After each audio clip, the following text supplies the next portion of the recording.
కొత్తగా వివాహమైన దంపతులు దర్శించుకునే ఆలయము ఇదే. అమ్మవారి చరిత్ర ప్రకారము ఆషాఢ మాసంలో అమ్మవారిని దర్శించుకోవడం ద్వారా అమ్మవారు సకల సౌకర్యాలు అందిస్తారనే సంకల్పంతో ఆషాఢ మాస దేవతగా అమ్మవారు పేరు పొందారు. కొత్తగా వివాహం అయిన తర్వాత తొలి ఆషాఢ మాసం వచ్చిన దంపతులు వేరువేరుగా ఎవరి నివాసాలకు వారు ఉంటూ ఉంటారు. అటువంటి దంపతులు దర్శించే ఆలయము సైతం ఆ ఉమ్మడి జిల్లాల్లో ప్రత్యేకంగా ఉంది. ఆషాఢ మాస దేవతగా ఈ అమ్మవారు పేరుగాంచారు.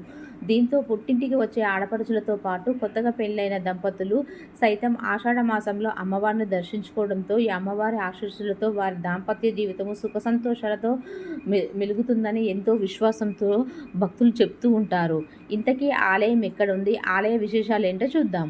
ఉమ్మడి తూర్పు గోదావరి జిల్లాకు సంబంధించిన పెద్దాపురము మరేడమ్మ తల్లి అమ్మవారి ఆలయము అంటే ఎవరు తెలియని వారు ఎవరు ఉండరు. నిజానికి ఈ దివ్యక్షేత్రము దేవాదాయ ధర్మాదాయ శాఖ ఆధ్వర్యంలో దినదిన అభివృద్ధి చెందుతూ ఉంది.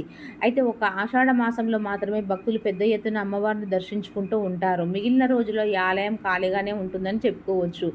మరీ ముఖ్యంగా నూతనంగా వివాహమైన దంపతులు ఈ ఆషాఢ మాసంలో అమ్మవారిని ఎక్కువగా దర్శించుకుంటారని పలువురు పేర్కొంటున్నారు. కొన్ని వందల సంవత్సరాల కిందట ఈ ప్రాంతంలో అమ్మవారు మరెడమ్మ అమ్మవారిగా స్వయంగా వెలిశారు. గ్రామంలో అంతుచిక్కని వ్యాధి రావడంతో ప్రజలంతా భయాందోళన చెందడంతో నేనున్నాననే అభయం ఇస్తూ అమ్మవారు చెప్పారంట ఈ గ్రామస్తులకు. ఆ తర్వాత ఆలయం నిర్మించడంతో ఆ అంతుచిక్కని వ్యాధి గ్రామంలో తగ్గిపోవడంతో అమ్మవారు గ్రామస్తులకు ఇలవేల్పుగా గ్రామ ప్రజలు అమ్మవారిని కొలుస్తూ ఉన్నారు. మరెడమ్మ అమ్మవారి మహోత్సవం ప్రతి ఏటా జ్యేష్ఠ మాసంలోని అమావాస్య నుండి ప్రారంభమై ఆషాఢ మాసంలోని అమావాస్య వరకు వైభవంగా జరపడం ఆనవాయితీగా వస్తుంది. 31 రోజులు ఈ ఉత్సవాన్ని జరుపుకుంటారు. ఈ మహోత్సవంలో పాల్గొని మరెడమ్మ అమ్మవారి దర్శనం చేసుకునేందుకు లక్షలాది మంది భక్తులు రాష్ట్ర నలుమూల నుండి ఇక్కడికి వస్తుంటారు. చారిత్ర నేపథ్యం చూసుకుంటే ఈ ఆలయానికి ఘనమైన చరిత్రే ఉన్నది. పెద్దపురంలో మానోజు చెరువుకి అతి సమీపంలోని శ్రీ మరెడమ్మ అమ్మవారు 17వ శతాబ్దంలో వెలిశారని పెద్దలు చెప్తున్నారు. ప్రస్తుతం మారెడమ్మ తల్లి దేవాలయం ఉన్న ప్రాంతం అంతా చిట్టడవిగా ఉండేదట ఒకప్పుడు. ఆ అడవిలో 16 ఏండ్ల యువత పశువుల కాపరికి కనిపించి చింతపల్లి వారి ఆడపడుచునని తాను ఈ ప్రదేశంలో ఉన్నానని తమ వాళ్ళకి చెప్పమని మాయమైపోయిందంట. వెంటనే పశువుల కాపరి చింతపల్లి వారికి విషయం తెలియజేశారు. అయితే అందుకు ముందే మరెడమ్మ అమ్మవారు చింతపల్లి వారి కలలో కనిపించి తనకి మానోజు చెరువు సమీపంలో ఆలయం నిర్మించాలని ఆజ్ఞాపించిందంట. ఆ చింతపల్లి కుటుంబ సభ్యులంతా ఆ మానోజు చెరువు చుట్టుపక్కల ప్రాంతంలో వారికి పసుపు పూసిన ఒక కర్ర గద్దె అమ్మవారి ప్రతిరూపం దర్శనమిచ్చిందని ప్రచారంలో ఉంది.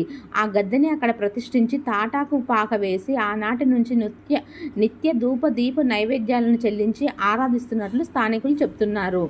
ఆ తర్వాత 1952లో ఈ దేవాలయము రాష్ట్ర దేవాదాయ శాఖ ఆధీనంలోకి వెళ్ళింది. ఆలయ ద్వారాలు తెరవబడ్డాయి. జ్యేష్ఠ అమావాస్యకు పక్షం ముందు అమ్మవారికి ఉయ్యాల తాడి అంటే తాటి చెట్టును వేస్తారు. ఈ ఉత్సవం రోజు నుండి ముగిసే వరకు అమ్మవారు ఆమె ఆడపడుచులు అక్క చెల్లెలు ఉయ్యాల తాడి వద్దే ఆటలాడి పాటలు పాడడం చూసి భక్తుల నమ్మకము.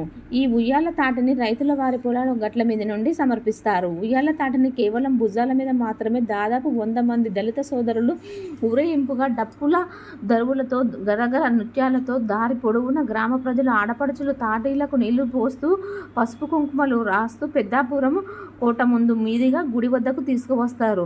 వారి భుజాల మీదుగా ఈ దారి మీదుగానే గుడి వద్దకు రావాలనేది ఆనవాయితీగా వస్తుంది.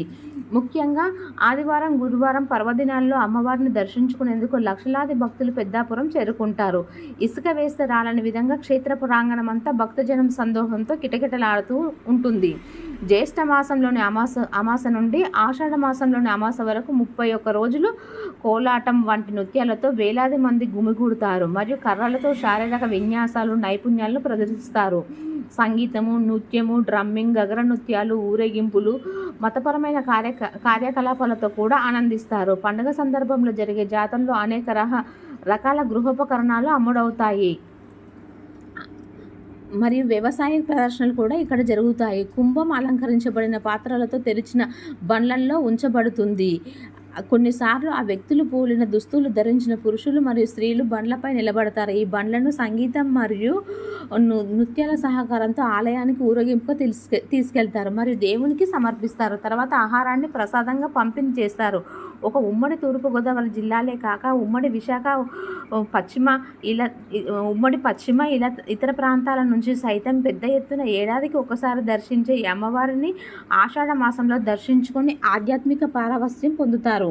అందుకే మరిడమ్మ అమ్మవారికి ఆషాఢ మాస దేవతగా ప్రత్యేక పేరు వచ్చిందని చెప్పుకోవచ్చు. ప్రస్తుతం ఆషాఢ మాసం కావడంతో లక్షలాది భక్తులు పెద్దపురం చేరుకొని మరిడమ్మ అమ్మవారిని దర్శించుకొని ఆధ్యాత్మిక ఆనందం పొందుతున్నారు. పెద్దాపురం మరిడమ్మ అమ్మవారి ఆలయానికి చేరుకోవాలంటే సామర్లకోట రైల్వే స్టేషన్లో దిగి అక్కడి నుండి 4 కిలోమీటర్లు ఆటో ద్వారా చేరుకోవచ్చు. ఓం శ్రీ మాత్రే నమః.